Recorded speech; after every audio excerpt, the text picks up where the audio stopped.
Ready. Play. Tokyo is the one that Alcaraz is playing. Of course, he won Beijing last year, so for him this is a switch. Probably not conditions that he will be better in, I don't think. But maybe just like Yannick, he's just not really going to have any rivals here because, well, the early draws here, they look pretty good too. If Tabilo, if Alejandro is able to recover from the high that he's on right now and win his first match, maybe that could be an exciting one in terms of competitiveness. But in this section, I'm like, please give us a first ever Nakashima Alcaraz match. Come on, do it. I mean, it's not a first ever. Yeah. Yeah. They've played a few times, right? Yeah, Challenger, Next Gen Finals, yeah. Yeah. But since then, yeah. No, not really that much here. Sebastian Baez potentially to below. Tiafoe has not been in good form, really. I wouldn't be surprised if he doesn't get to the quarters. Casper Ruud, you're kind of waiting on him to make a run since Madrid. Hasn't really happened. Maybe this is the week. Maybe he can get to the semis here. But you also have Berrettini, Berrettini already played this week, right? So this is going to be his second event back. Yeah, but the way he played, I mean, he's not winning this tournament or going deep, I don't think. Munar, I don't know, maybe he can beat, but it's just, yeah, it was a really rough performance. Oh, actually, Munar would be tough for Ruud. Yeah, they've played a few times, and he's always been a problem for Casper. Well, maybe not always, but especially in recent years. But even actually, going further, I mean... Maybe this is the time where Shapovalov has his third peak or whatever, you know? It kind of looks like that. Like, he can just lose to anybody, but he's also the guy who would probably have any chance at, standing up to Carlos. He is the guy with the highest ceiling in the bottom half right here. Like, if you were to give me one name, I'd go with him. Yeah, I mean, questionable with him and Berrettini, but like right now, yeah, probably Shapovalov. So yeah, Shapo Alcaraz would be the semi-final that we want to see. It would have some intrigue compared to the other matchups. And then you in the bottom half, you've got like Rune Medjedovic round one, which also feels like a 50-50. That is your cup of tea right there. That is like... not really, because I would like to see them, clashing further into the event. I don't like that one of them is going out already, Yeah. At least it looks like the one that's going to win, like they'll have a good chance at a run.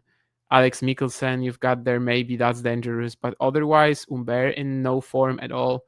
Yeah, maybe the winner of Medjedovic Rune will at least make it to the semis or something like that. Like that would be a bit of a, consolation prize for me. And then, of course, there's also Taylor Fritz. The best semifinals here. Yeah. If you got like Fritz or Mahach against Rune, and then you got like Shapovalov and Alcaraz, that would be like a good Tokyo right there.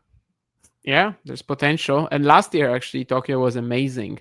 Beijing delivered with the final, but Tokyo the entire week, especially because of how Arthur Fils was playing, and all the matches that he was just like getting into, and he had the chances to win in two, or he had the chances to win much more cleanly, but no, we went the entire way, and it was super fun. So last year Tokyo was actually really entertaining.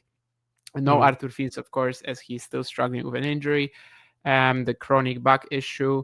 He pulled out of Shanghai as well. That's such a bummer. He was having such a good start to the year, and I guess that means he's not even like. It's a wasted season. It's a wasted season, pretty much. Yeah, that's a shame. Matthew was talking about Zverev having a meaningful conversation with Rafa. Isn't that just like after Wimbledon he went to the academy and that was basically like go after your shots, go after your forehand, something he's probably heard a million times for the last 8 years. But yeah, he can literally just like enter Twitter and read it in 500 different accounts after any loss.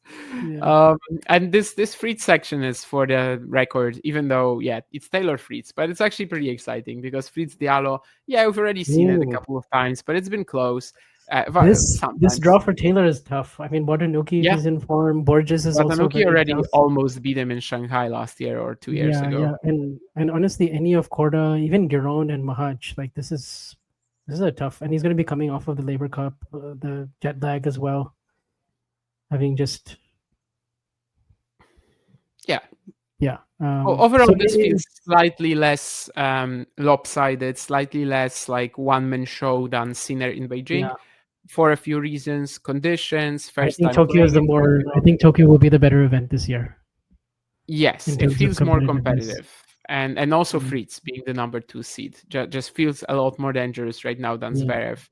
So if he gets to the final, and because he's just defeated Carlos at Laver Cup, at least it's going to be a bit of a storyline. So yeah, it's possible they're going to take the titles. Who knows? In Halle Queens in June, of course, that didn't happen because Carlos won Queens, but Sinner lost to Bublik. That could also be a possibility here. I think this time, though, it would be at a different stage of the tournament.